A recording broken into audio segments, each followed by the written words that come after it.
आज हम लोग बिहार बोर्ड 10वीं का बहुत शानदार मैथमेटिक्स का चैप्टर करने वाले हैं जिसका नाम है त्रिकोणमिति यानी ट्रिगोनोमेट्री। तो हम इसका मतलब पहले समझते हैं, त्रिगोनोमेट्री का मतलब क्या होता है। तो देखिए, इसमें तीन शब्द से मिलकर बना हुआ है, एक है ट्री, एक है गोनो, एक है मेट्री। क्या क्या है?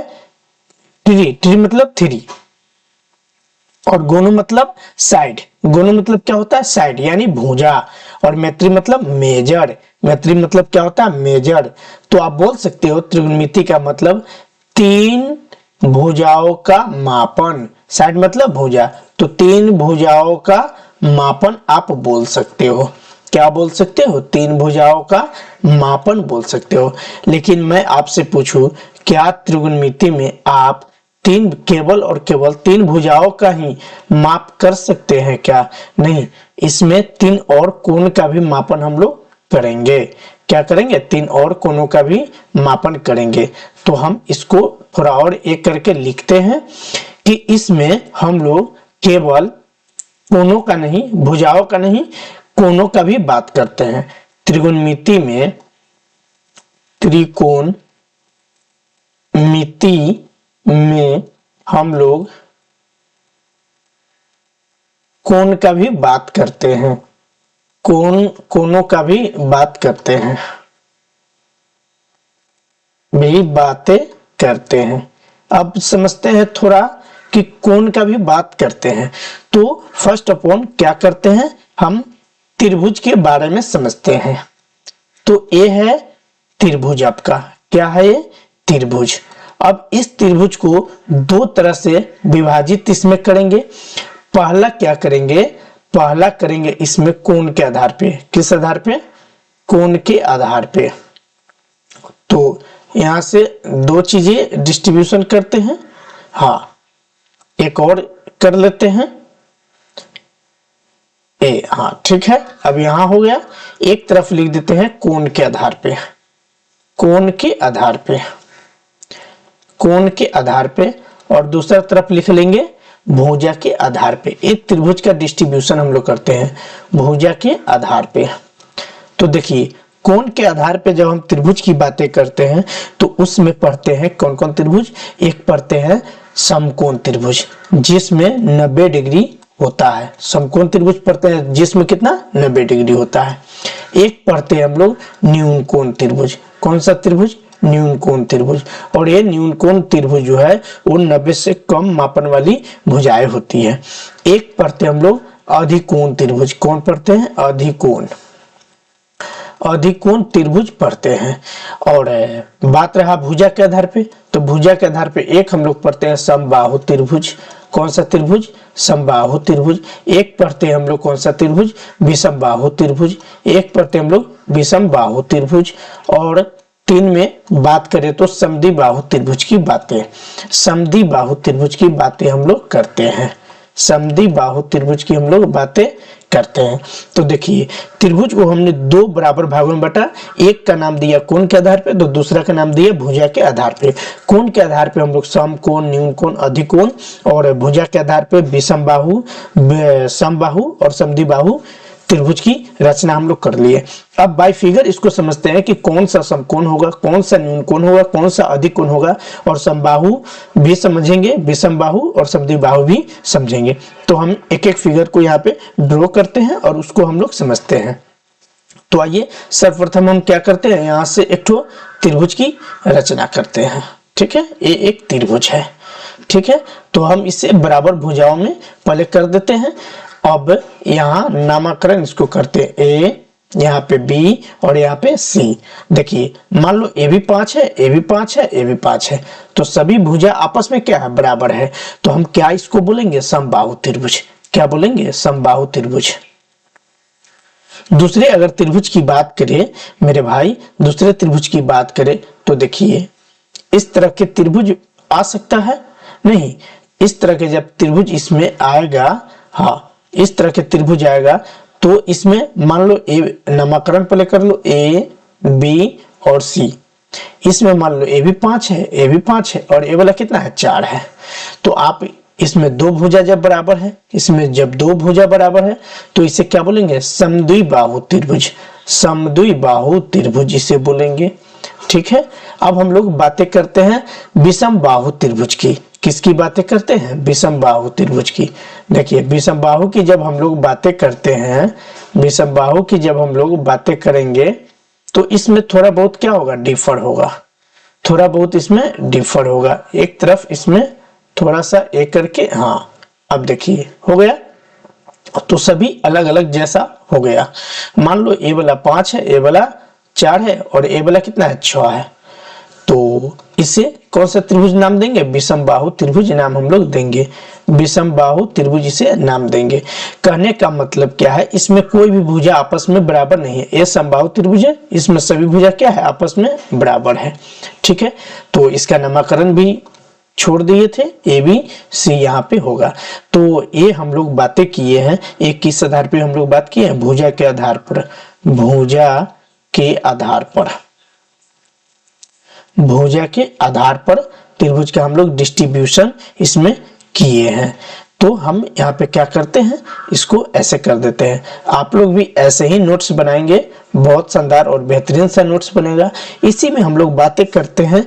अब हम लोग जो बातें करने जा रहे हैं वो हम लोग बातें करने जा रहे हैं कोण के आधार पर त्रिभुज का डिस्ट्रीब्यूशन। ठीक है, तो इसी पेज में छोटा छोटा करके बनाते हैं। तो देखिए इसमें भी 3 तरह के त्रिभुज है। कौन कौन है? एक होगा न्यून कोण त्रिभुज आपका। एक कौन सा त्रिभुज होगा? न्यून कोण त्रिभुज एक होगा इसमें। ठीक है, एक होगा इसमें आपका समकोण त्रिभुज। कौन सा त्रिभुज होगा? समकोण त्रिभुज होगा एक।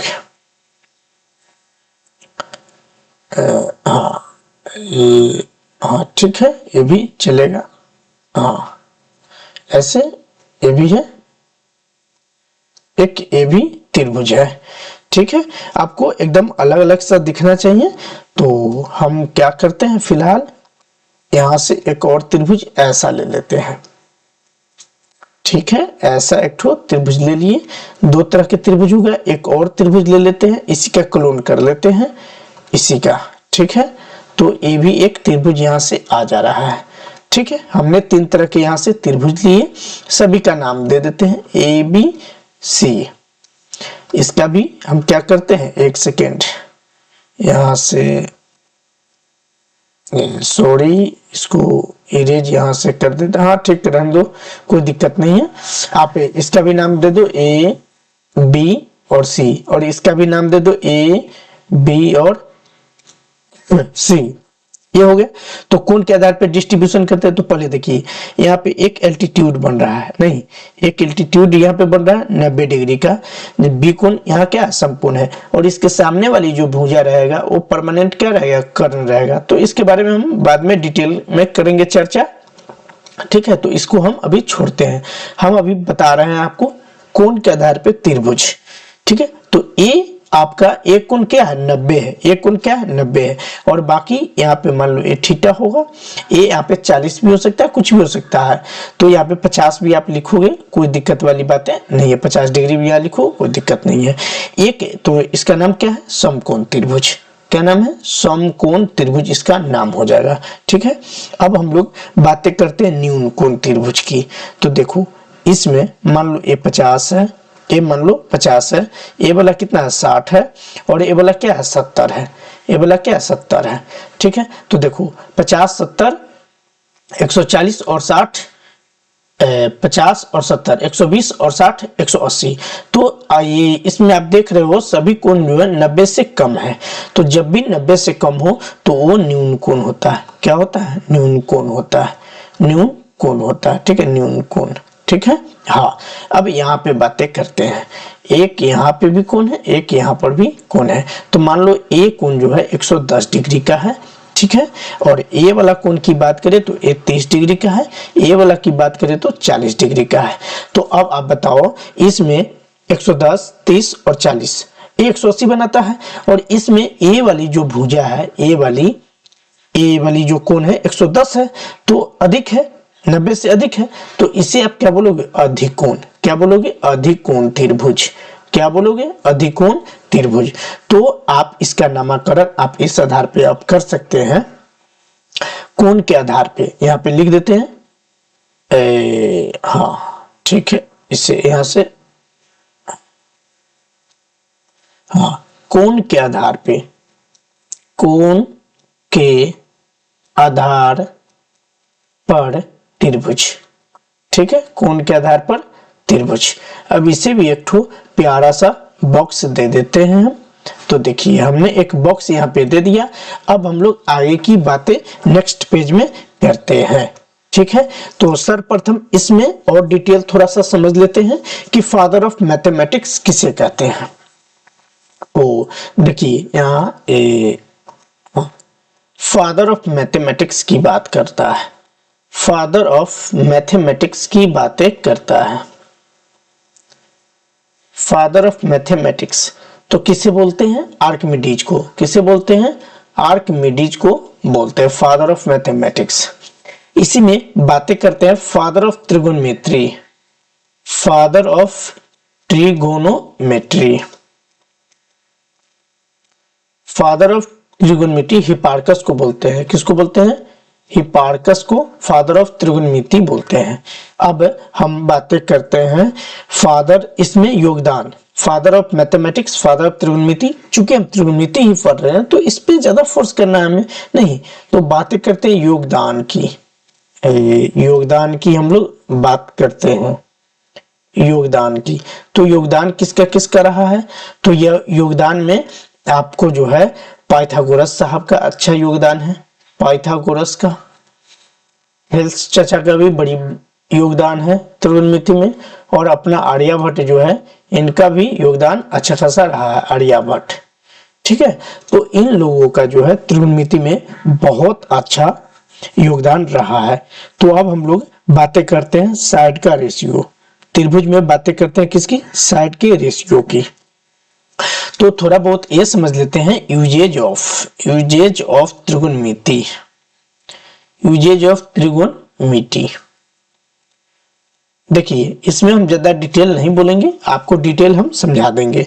जैसे देखिए पहाड़ों के बीच की ऊंचाई ज्ञात करना है, या चांद की दूरी पता करना है, या बड़े जगहों की दूरी ज्ञात करना है, बहुत बड़े बड़े बिल्डिंग की ऊंचाई हमें ज्ञात करना है, तो इसके लिए क्या यूज करेंगे, त्रिगोनोमेट्री का ही यूज हम लोग करेंगे। तो ऐसा नहीं है कि इसका यूज नहीं है, बहुत ज्यादा यूज है। अब महत्वपूर्ण भी क्यों है, तो देखिए त्रिगोनोमेट्री पढ़ना इसलिए भी महत्वपूर्ण बनता है क्योंकि जो भी बेसिक चीजें बना है वो बिना त्रिगोनोमेट्री से पॉसिबल नहीं। जैसे मान लो ये आपका शर्ट है, शर्ट कहीं ना कहीं सिलाई हुआ है, और सिलाई करने के लिए जो दर्जी होते हैं वो दर्जी जिस मेजरमेंट का यूज करता है वो त्रिगोनोमेट्री के अंदर ही आता है। तो ऐसा नहीं है कि इसका यूज नहीं है, बहुत बड़ा यूज है, डिपेंड करता है आप चीजों को समझते कैसे हैं। तो आइए अब हम लोग साइड के रेशियो की बातें करते हैं। ये सब बेसिक बातें हैं जो हम लोग कर लिए। तो अब साइड का रेशियो हम लोग लिखते हैं, साइड का रेशियो। तो देखिए साइड की रेशियो की अगर हम लोग बातें करते हैं तो हम लोग पहले वाली बातें भी करेंगे और आज वाली भी बातें करेंगे। जैसे त्रिगोनोमेट्री जब स्टार्ट हुआ था उस समय साइन को साइन ही पढ़ा जाता था या कुछ और पढ़ा जाता था, तो ये सब चीजें हमें जानकारी में होनी चाहिए। तो देखिए हम लोग जब त्रिगोनोमेट्री यूज किए थे उस समय साइन को SIN ही पढ़ते थे, साइन। आजकल हम लोग पढ़ते हैं SIN साइन, ठीक है। कोस को हम लोग पढ़ते थे कोसाइन, क्या पढ़ते थे, कोसाइन, कोसाइन। जबकि आजकल हम लोग पढ़ते हैं केवल और केवल कोस। अब बातें करते हैं टेन की। तो टेन को एक्चुअली पढ़ा जाता है टेंजेंट, क्या पढ़ा जाता है, टेंजेंट पढ़ा जाता है। अब हम लोग पढ़ते हैं टेन।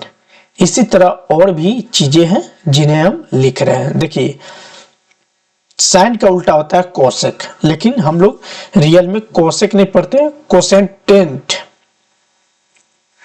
कोसेक अंट ए पढ़ते हैं। ए ओल्ड नेम हो गया। आप ऐसे भी चीजों को समझ सकते हैं कि ए वाला जो लाइन है ये पूरा ओल्ड है और ये पूरा न्यू है, ये पूरा क्या है, न्यू है। तो कोसेंट को हम लोग पढ़ते हैं कोसेक, क्या पढ़ते हैं, कोसेक। अब हम लोग बातें करते हैं, यहाँ पे नंबरिंग 4 होगा ना, हाँ ठीक है, यहाँ पे 5। तो अब कॉस का उल्टा सेक होता है, तो सेक को पढ़ते हैं सेकेंड, सेकेंड सेक को क्या पढ़ते हैं, सेकेंड हम लोग पढ़ते हैं। तो ए सेक न्यू नेम हो गया। नहीं, 6 में हम लोग समझते हैं टेंजेंट, इसका उल्टा होता है कोटेका। तो कोट को क्या लिखते हैं, कोटेंजेंट, ठीक है। एक कोटेंजेंट जो है कोट का पुराना नाम है। तो इनबॉक्स हम कर देते हैं थोड़ा बहुत। देखिए हम अब वहां तक तो नहीं लिख सकते हैं, बट हम आपको समझा देते हैं। ए जो है यहाँ ए आपका ओल्ड नेम हो गया, क्या हो गया, ओल्ड नेम हो गया। और ए जो बाद वाला जो लिख रहे हैं ये न्यू नेम हो गया, न्यू नेम हो गया, ठीक है। ऐसे ही ए वाला ओल्ड नेम हो गया और ये वाला क्या हो गया, न्यू नेम हो गया। तो आप चीजों को समझ रहे होंगे बेहतरीन तरीके से, और क्लास में भी आपको मजा आ रहा होगा, वीडियो में मजा आ रहा होगा, ठीक है। कुछ रोचक और बेसिक सी जानकारी आपको इसी बहाने मिल तो जा रहा है। तो आइए अब हम लोग बातें करते हैं इसके निष्पत्तियां की, ठीक है। तो निष्पत्तियां समझने से पहले हम लोग समझते क्या है समकोण त्रिभुज के बारे में। चूंकि इस चैप्टर में हमें केवल और केवल समकोण त्रिभुज, राइट एंगल ट्रायंगल की ही बातें करनी पड़ रही है। तो हम लोग राइट एंगल ट्रायंगल के बारे में समझते हैं थोड़ा बहुत। तो इस पेज को हम क्या करते हैं, स्किप करते हैं।